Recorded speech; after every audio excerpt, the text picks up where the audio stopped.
We're excited to announce the first ever, first of its kind higher education podcast conference brought to you by Edu Alliance, the EdUp Experience, and Podium. This is happening Saturday, July 12th at the University of Illinois Chicago campus. This is an in-person event, one day only, the first of its kind. This is for people working in and around higher education who are interested in starting a podcast, who may have a podcast, want to learn more about podcasting. So if you want to be there, please go to higheredpodcon.com. That's higheredpodcon.com to learn how you can get your early bird registration, see who the keynote will be, and how you can submit proposals to be a part of this amazing inaugural conference. So that, again, go to higheredpodcon.com to learn more. Do you want to get invites to special events? Do you want to get exclusive early access to ad-free episodes, extended episodes, bonus episodes, behind-the-scenes episodes, and original content? Do you want to accelerate your professional development? Well, you can go to edupexperience.com. That's EDUP experience.com and become a subscriber today. Welcome back, everybody. It's your time to Ed Up on the EdUp Experience podcast, where we make education your business. This is Dr. Joe Salustio back with you on another episode. Refreshed and fresh. I haven't podcasted in a couple of weeks as co-founder of the EdUp Experience. Elvin Freitas has decided he's going to take 2 weeks off, so I didn't podcast either. And I haven't known what to do with myself. I have this extra hour where I normally would, talk to amazing people, gather all this great information. I felt like the pipeline of information has dried up. All of a sudden, I'm not talking to anyone. I'm a complete hermit down in my basement. I'm not talking to anybody. But I'm back, and I've got 2 guests with me because why not start with 2 instead of 1 to catch up on all the information that I've missed while I stopped podcasting. Elvin, thankfully, is back from his vacation, so I can get the correct scheduling out, which has been very difficult. Things just stop working when Elvin's not around. My camera goes crazy. The podcast can't get scheduled. It's a whole thing. Remember, everyone out there, that if you're a writer and you have something that you want to say about higher education, or better off, if you want to write it, and maybe you tried to get into a trade publication, you didn't get it in that trade publication for whatever reason, maybe it's such a positive story about higher education, nobody wants it. Well, the EdUp Experience wants it. We want to tell your great stories about higher education. We've turned a part of our website into a publication service called the EdUp Editorials, where we're publishing articles that our colleagues across higher education write. Tell a story about a program. Tell a story about something that you're doing at university that's good for students. We want to tell that out to our global audience, and we do that through EdUp Editorials. If you want to write, if you don't want to write and you want to gab, well, you can come on the EdUp Experience podcast like my 2 guests right now who are going to gab away. I'm going to bring them in one at a time. Ladies and gentlemen, here we go. First, he's Frank Casagrande. He's a senior consultant at Casagrande Institute for Higher Education Effectiveness. Frank, how are you? Fine, Joe, and yourself? I'm doing well. Let me get your colleague in here, and I got a bunch of questions for you. Hold on, here he is. He's Dr. David Bauer. He's the director of Casagrande Institute for Higher Ed Effectiveness. David, how are you? Welcome. I'm doing well, Joe. Guys, I got to just get right into it here. Frank Casagrande, that's your last name, is Casagrande. And we're talking about the Casagrande Institute for Higher Ed Effectiveness, which is at Viterbo University, if I'm not mistaken, where you work, David. What is this Casagrande? Everything is a Casagrande everywhere around here. David, what's going on? Tell us the story about the Institute for Higher Ed Effectiveness called Casagrande Institute. Sure. So David Bauer, I'm the director of the Institute at Viterbo. Viterbo University is in La Crosse, Wisconsin. Some of your listeners will be familiar with it. Many will not. It's fairly regional in terms of the student population, known perhaps best for its nursing program, strong nursing program. I was a faculty member in the psychology department for 15 years at Viterbo. My background is in psychology and neuroscience. Frank Casagrande was hired by Viterbo several years ago now to conduct some work related to staff and faculty analysis and restructuring. I was the faculty member who took it upon themselves to generate an independent report and analysis and sent that along for the consultant's consideration. Now, I didn't really know what I was doing. I knew some of what I was doing. I knew there were some limitations to my analysis, And I've heard Frank say that a few times too, that he does know what he's doing, David. So you guys are in good company. Frank's generous with praise. Nailed it. Anyway, I met Frank there. I had sent the report out, and Frank came to campus and was talking to the entire faculty body, giving a presentation. And in the middle of the presentation, he paused and said, "Who's the guy who sent the report along?" And of course, by then everyone had seen it, so they all shouted out my name, and that's how I got to know Frank. And then I introduced myself afterwards. We had some great conversations. And at that time, I was at a time in my life, I was, 15 years into this career, but I wanted to do something different. I was looking for other opportunities, but I wasn't as interested in climbing the administrative ladder. So I actually took a position outside of Viterbo at a consulting firm that does program evaluation for grants, for NSF, NIH, NASA grants, that kind of thing. And somebody told Frank that I had left, and Frank sent me an email and said, congrats on taking a leap and best of luck to you. And if you ever have any questions about the consulting world, to let me know. Well, things started to go kind of sideways at that other firm for various reasons, and I wasn't feeling as comfortable in that position. And I reached out to Frank for advice. Surprise! Surprise, yeah. We had a few conversations, and he invited me to get involved with some of his work on faculty compensation. And I fit right in there. So, I set up a business and started subcontracting. And then it comes to light that Frank is planning to do something with his firm, and that something is donating the future of the firm technically to Viterbo, which I had, left a year ago. Thankfully, I had left on good terms, and he asked if I would be interested in returning to head the institute, what would become the institute, and I said sure. So as of July 1st of last year, the institute is online, same services, same people, same prices, but now we're embedded within Viterbo, a nonprofit institution of higher education. And, our mantra is margin for mission. So, whatever we can generate by providing services to other institutions of higher education above and beyond our expenses then goes to support students at Viterbo. Epic. Frank, what do you want to add to this story here?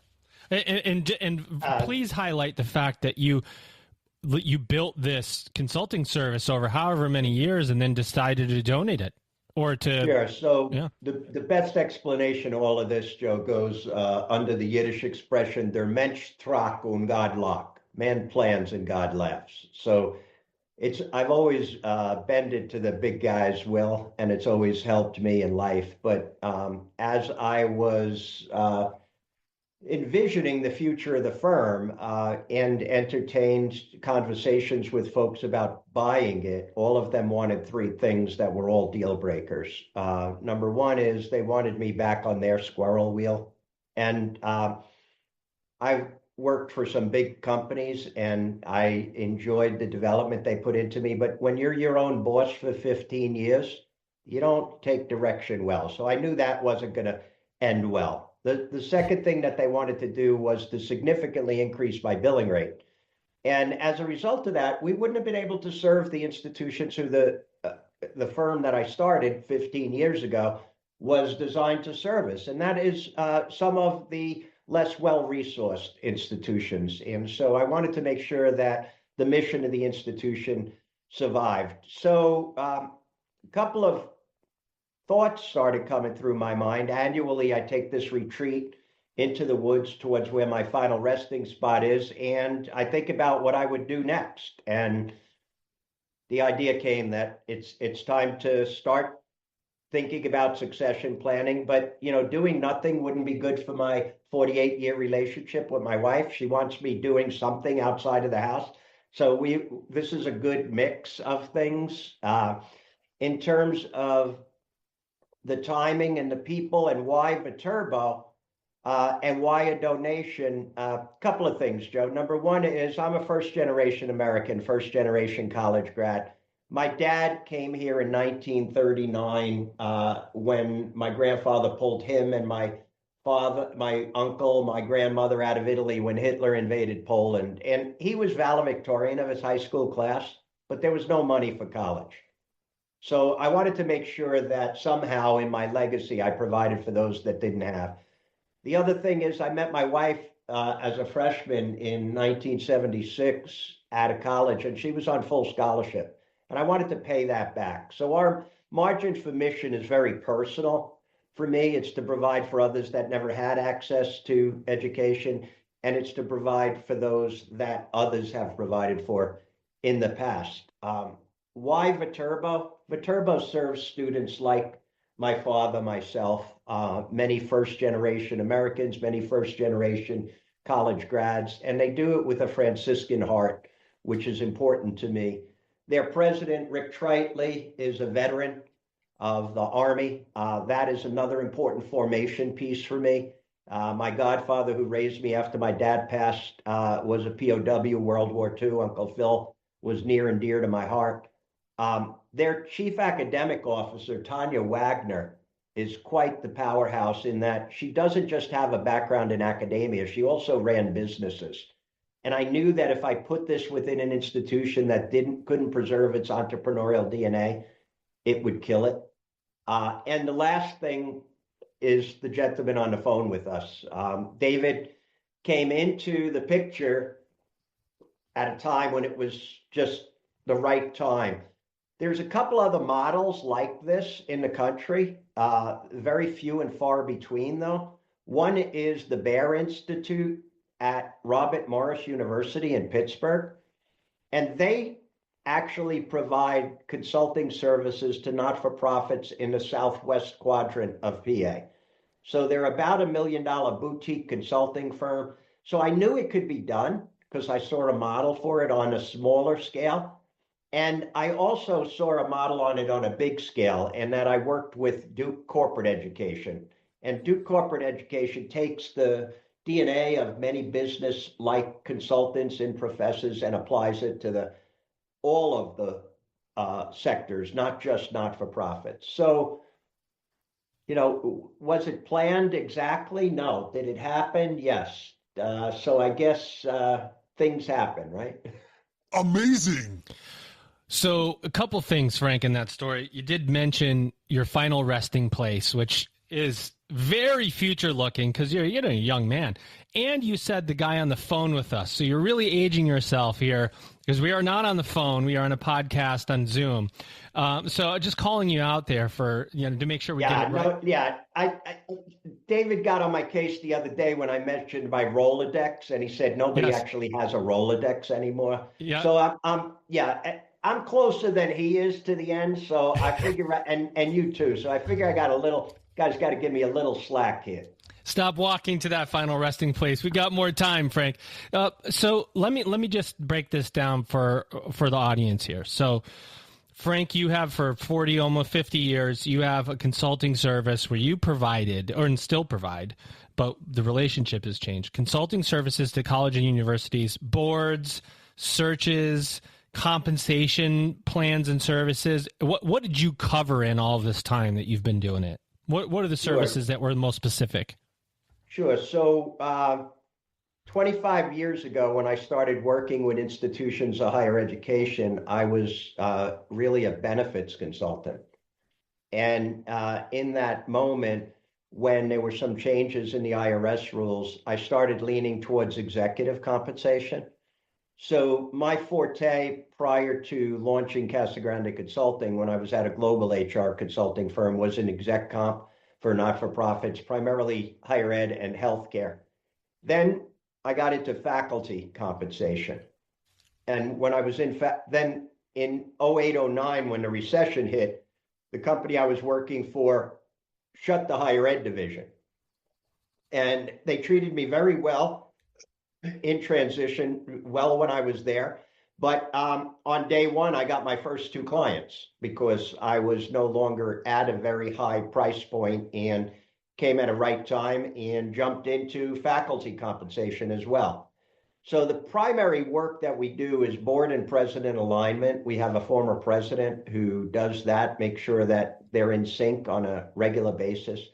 Faculty, staff, and exec comp, and then also academic program mix analysis. The one thing you mentioned, Joe, that we don't do, we're actually not in the executive search business, but what I do is I have an active set of contacts that I help search firms out when they're looking for people and such. So, but the primary work we do is really making sure that we take some of the practices that are very, very common outside of higher ed and inject them into a system that isn't always as attentive to effectiveness as it needs to be. And that was very obvious to me in that higher education spends 60 to 70% of their expenses on people, compensation and benefits, and we still run into institutions have no structure for that decision making.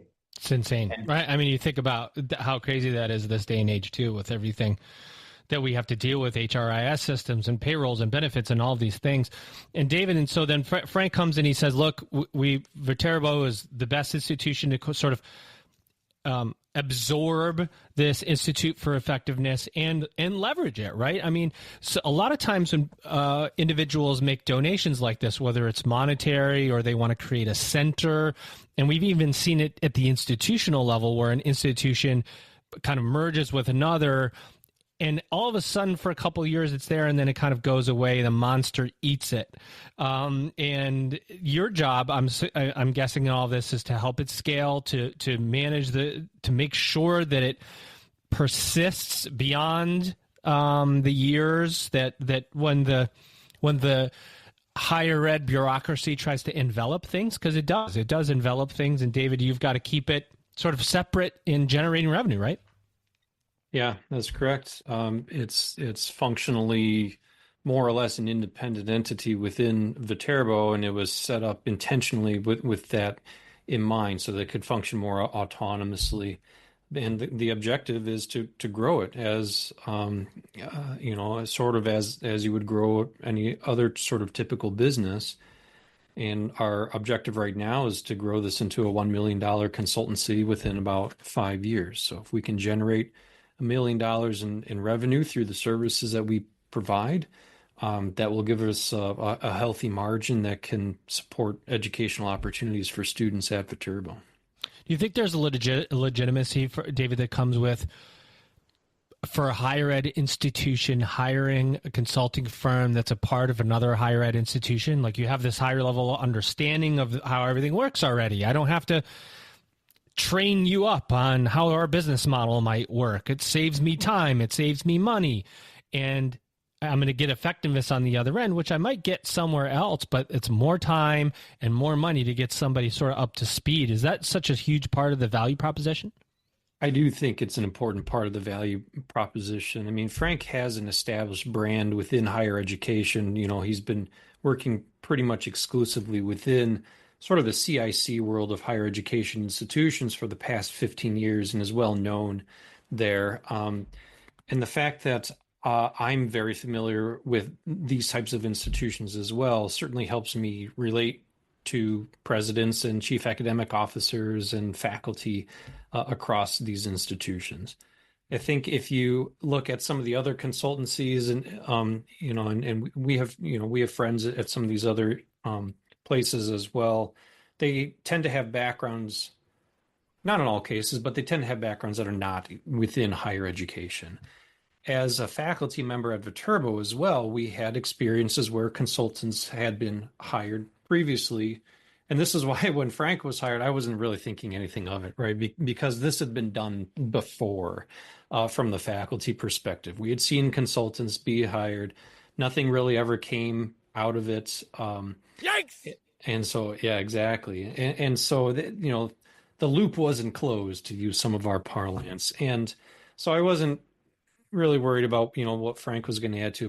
But Frank came in and gave these really great presentations, and it was clear from those presentations that he was very deeply ingrained within higher education.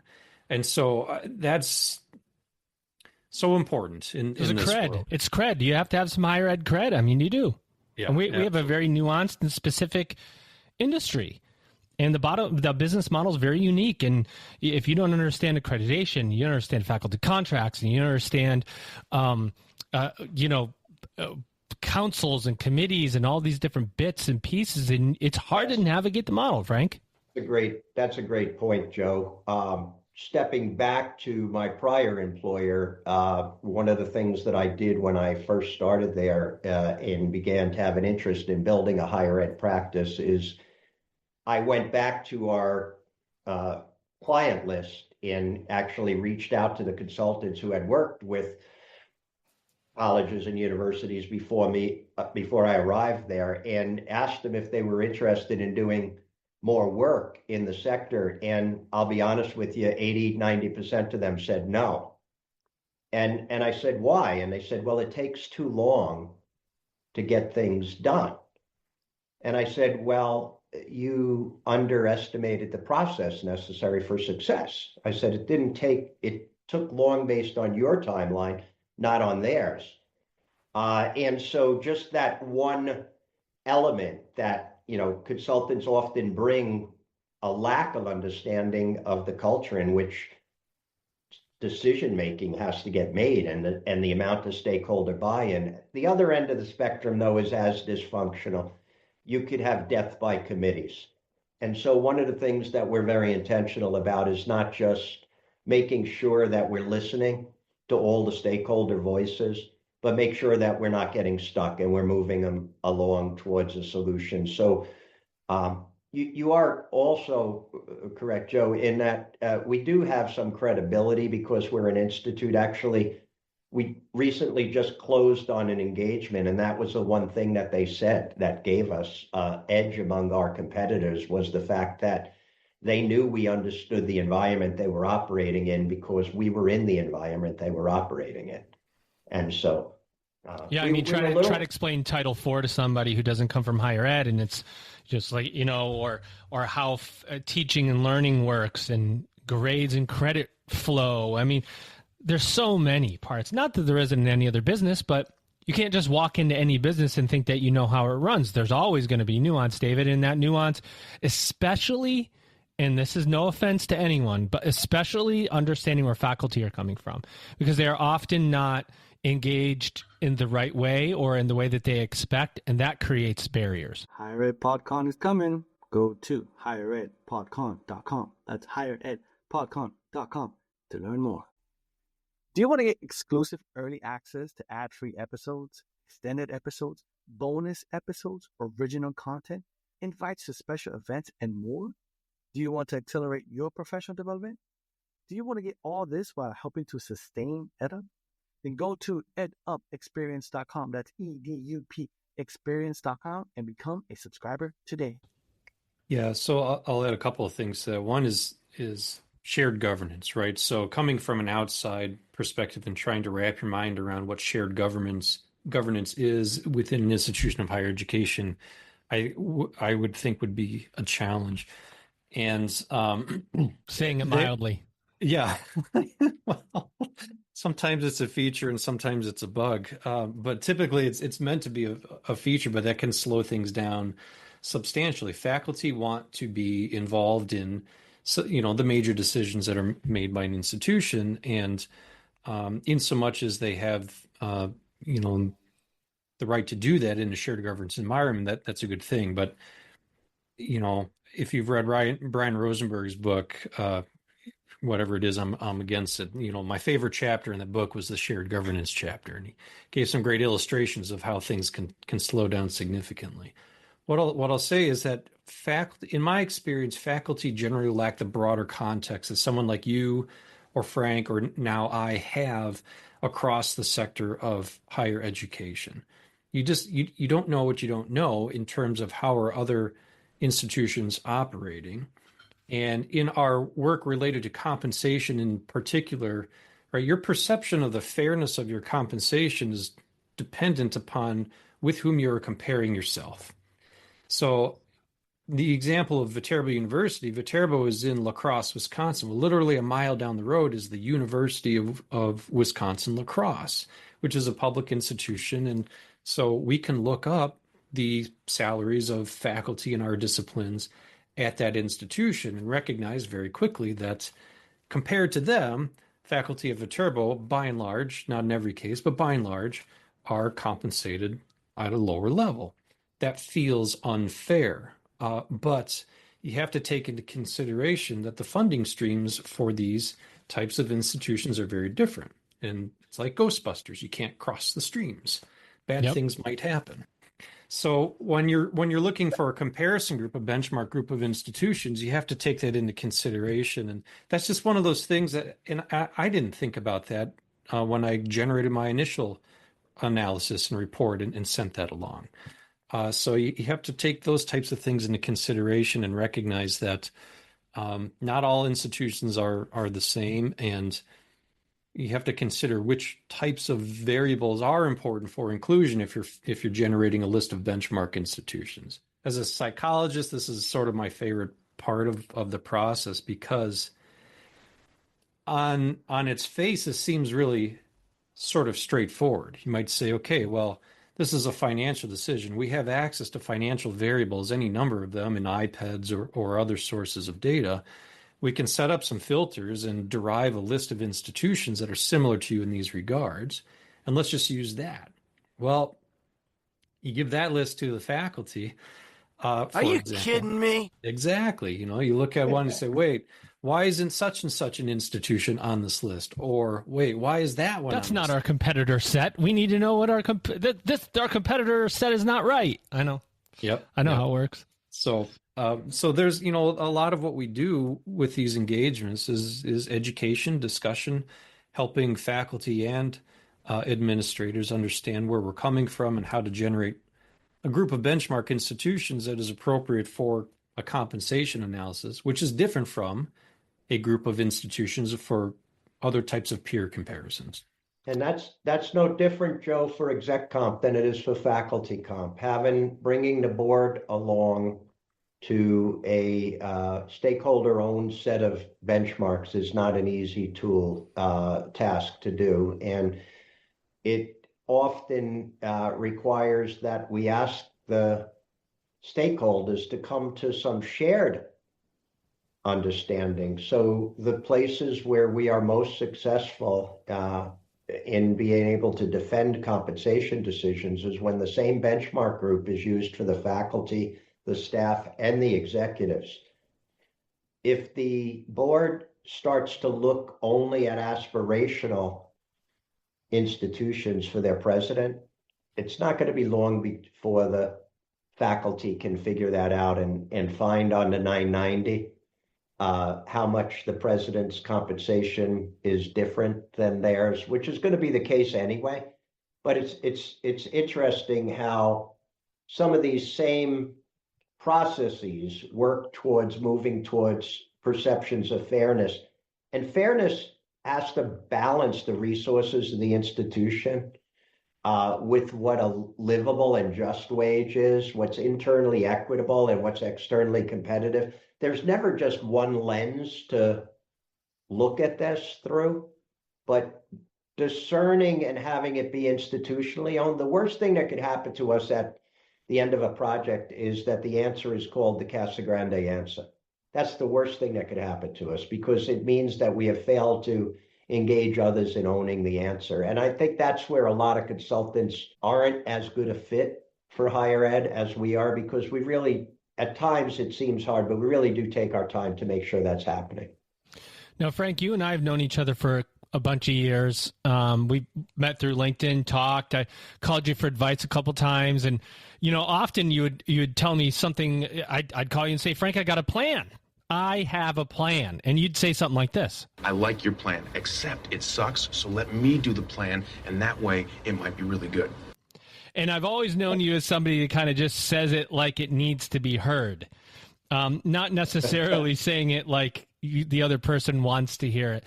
I think that's an important part of higher ed that we lack, is that sometimes we have to say the truth. And even though it might hurt in higher ed, when we're strapped, institutions are financially strapped, we're wrestling with compensation, sometimes the truth, you don't want to hear it. You don't want to hear that You're over leveraged. Your programs don't have enrollment. You're carrying too much fixed expense. You might need to drop some to pay your others more. There's so many things that we don't want to hear. We want to hear that students are going to line up at the door and they're going to enroll in every program with low enrollment and everybody's going to job as many saved. Do we need more straight shooters in our industry, Frank? What do you think? Well, there's 4 reasons to hire a consultant, and each of them has a different value proposition. But what you touched on a moment ago has 2 of the components, right? So the first component is I need more boots in the ground. Very, very low proposition for this, because if I already have people on the grounds that are doing this and I just need capacity, bringing in external people is very hard to do, but it's sometimes necessary. Number 2 is I need a very specific set of talent and expertise that I don't need to have on my staff full time. Now, all of a sudden, we've ratcheted it up a little bit, right? Because we want a subject matter expert, right? So now you're hiring a subject matter expert. The third thing is you want someone who is independent of the organization itself, so they can, in fact, say some things about what's going on that aren't just specific to that, right? David mentioned a little earlier in this conversation that we can tell you why this is not really so unique at your place, why it's a theme, it's happening elsewhere. The 4th reason is our most profitable work, though. And that is when somebody already knows what the answer is, but they need an external third body to deliver the message, and they're not going to survive it. So we already know going in, we're dead man walking. We're going to have to say some truths that no one wants to hear, and it will probably disqualify us from the rest of the work. And I'm okay with doing that. That's worth a couple of bucks to some high-level leaders out there, I'd say. Yeah, well, it is and it isn't. I mean, I've actually gotten fired for doing that. And I wear it like a badge of honor, because at one of the institutions who had brought me in at one point in time, they were trying to justify an amount of salary for their president. And I got to a point where I was looking at it and said, there's no way that you can justify this amount of salary at an institution of this. Well, then we don't need you anymore. Right? And they stopped the process. And then about 3 years later, the same institution called me back and they said, can you complete your analysis? We want to know what this president should be making. And so you're obviously, this falls into the category of every one of our clients has the best president until they don't. Mm-hmm. And so, one of the things we're sometimes brought to do is to create some reality checks here for people in decision-making bases. On the faculty side, the hardest thing for us to do, Joe, is to get faculty to understand just how significant some of the pay differentials are between one discipline and another. I mean, PhDs in accounting right now are not being produced at enough of a volume to fill a position, so the race to pay them is out of control. And you compare that to an overabundance in many and most of the humanities, and you've got 2 very, very different dynamic markets, yet you're asking similar things of these people, right? So why isn't it equal pay for equal work? Because the markets are fundamentally different. If you think about that too, like the PhD in accounting, I don't think there's many students out there thinking about a PhD in accounting, because the narrative is, well, AI is going to take over this thing. So so there's just going to be less and less and less of them. But we don't see yet less and less accounting programs. We still have almost as many accounting programs as we did, David. And then you get in there and you start to compare this school, that school. And in your role now, you get to see across school types, different financial models. Stepping into this consultancy, working with Frank, what has surprised you? What's been the biggest eye-opener for you as you started this work to go, that's really interesting? What's the shocker? I would say from the faculty perspective that it doesn't seem to matter what institution we're working with or conversing with. faculty tend to be dissatisfied with their level of compensation. Tell it like it is. Yeah. So either, in terms of like overall across the board at that institution, or concerns about internal equity, as Frank alluded to, right? Equal pay for equal work, or some combination thereof. What seems to happen is that, again, it's that idea of with whom are you comparing yourself, and typically faculty at an institution are looking towards aspirational institutions and comparing themselves in that light. And at Viterbo, we were doing the same thing, looking at other regional institutions, the ones that we were more familiar with. So there was sort of a provincial bias to your thinking as a starting point, and then just filtering out those institutions that you think are less than you, right, for whatever reason, and you focus on the more aspirational ones, and that happens at every type of institution, because we work at institutions where at Viterbo we would look at that institution and say, wow, how could faculty there be dissatisfied with their compensation, right? They're earning on average 10-20% higher than we are. If we are it could happen institutionally, right? Where you go, wait a minute, that school, faculty at that school, we're this school, we should be, how are we making similar dollars to that school? We don't think much about them. I should be making way more, right? I mean, that happens, I think, at every level, probably. It does. And so that's been an eye-opening thing for me, right? That is happening at every level. The most consistent observation that I've made across institutions is that faculty and staff want more transparency in decisions about compensation. I think that's probably true. No matter how much, I would bet that no matter how much transparency there is, it's probably maintains itself. Like, we always want more transparency. Even if we have really, really good transparency, in our view, it may not be that great when you go somewhere else and find out there's way less transparency to know how good you had it. The grass is greener kind of thing. But I think that's why we need consultants. I mean, this is a big reason for the need, right? You need someone to come in and give you perspective that you can't get on your own, or without the bias that you hold to get that perspective on your own, to mold that perspective the way you need, that you want to hear it, instead of having somebody deliver it to you the way that it really is. And Frank, you make this donation to Viterbo, you set up this institute, your legacy will live on. You keep talking about walking to your resting place. We don't have that crazy talk around here. But what are you going to do? Like, you're advising David. I mean, I'm guessing you just gave him all the work and said, David, here, take all this work. I'm going to advise you. You could do all the work now.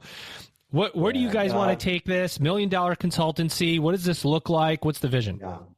So the transition is still active.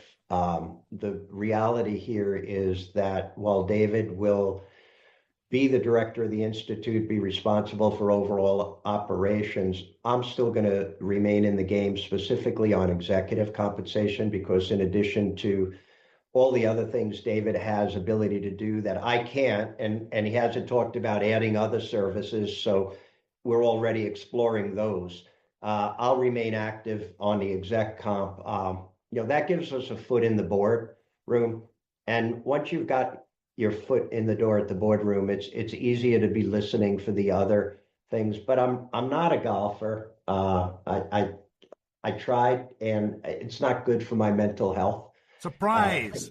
So I do enjoy hiking and traveling by RV. But when I travel in my RV, and I've been to almost every state in the country in it, I always stop in and visit colleges. So I don't think I would stop being an ambassador for the Institute simply because I'm not going to be working full-time. Education changed my life, Joe. I met my wife as a 17-year-old freshman. My daughter's a professor. My father came here from one tour Europe. It's just what we have to remember when we're in this sector is we change lives for generations to come. We impact lives for generations to come. Not everybody gets impacted the same way. it's not for everyone, but if you're educated in something you have a passion for, you can be happy and make a living in it. So I just want to continue being part of that. I don't want to give that up in any way. And I would tell you that I experienced my own sense of mortality younger in life because my dad was only 34 when he passed away. So I do visit my final resting place every year. I do reflect on the year I was given, and I do tell God what I would do if I'm given another year. But at the same time, as close to the end of my journey, I go to that spot and I look up and I say, if you're done with me, I had a hell of a ride. 100%. I'm not looking at it as a negative thing. I'm looking at it as it happens to all of us. And if we fail to accept our mortality, we fail to embrace the life we're given. So maybe a little too philosophical for No, I don't think so. I don't think so. But David, let's be honest. I mean, you sent me a text message earlier and said that you wanted Frank to get in his caravan and go out for a couple days. Get him out of here. Let's send him. Staying connected is going to be important, I think. But David, talk about your role. What's next? What do you do here? Because we obviously want to help you get the message out. That's why you're here. How do we contact you? What do we do if we're interested? Yeah, I appreciate that. The best way to contact me is via email. You can find out my information online or djbauer@viterbo.edu. The plans, as Frank indicated, we are talking about expanding our service offerings. So historically, Frank gave a rundown of what the service has been. What we're adding to that now is academic program mix analysis. This is an important process by which you can determine, how much each program, each course costs to run. And in this, the current era of higher ed, if you're looking for efficiencies or if you need to inform decisions about what sorts of programs might you be offering, having those actual quantitative data is super helpful. The other thing that we're branching into is grant evaluation. So I mentioned that I stepped out of Viterbo for a year and I did program evaluation for grant-funded programs, primarily from federal agencies. So that's a little bit questionable right now too, but there's still going to be some of those certainly available. And there will be grants from foundations that continue to exist as well. So I'm putting that together right now, and that'll be something that we can add on that fits well with our mission of the Institute. Yeah, grant evaluation and writing. I don't think there's a better time to have some outside perspective to make sure that you're doing things the way you need to be doing them in whatever state or area you happen to be doing them in. So that's going to be a good service, I think. Mm-hmm. Yeah, Frank, the other thing, Joe. The other thing is where we sit within Viterbo is kind of interesting because they have this whole continuing professional learning center, CPL. And within CPL, they've got some really exciting things that I think higher education really needs to be leaning into, and how we invite them and integrate them is another opportunity of being embedded within a larger organization, right? It was just me. I started in April 2nd, 2009, and now we've got access to more mental capacity than I can even imagine. But Viterbo is very, very into servant leadership.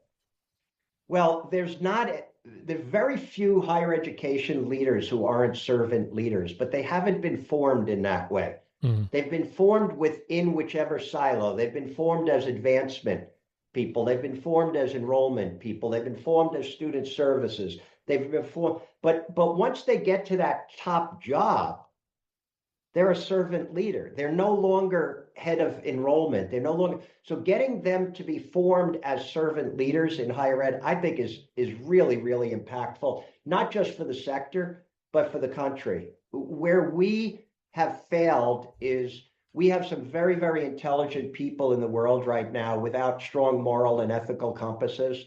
And so servant leaders shape that. The other area that's pretty exciting is and this is just something I learned about not too long ago. They have this,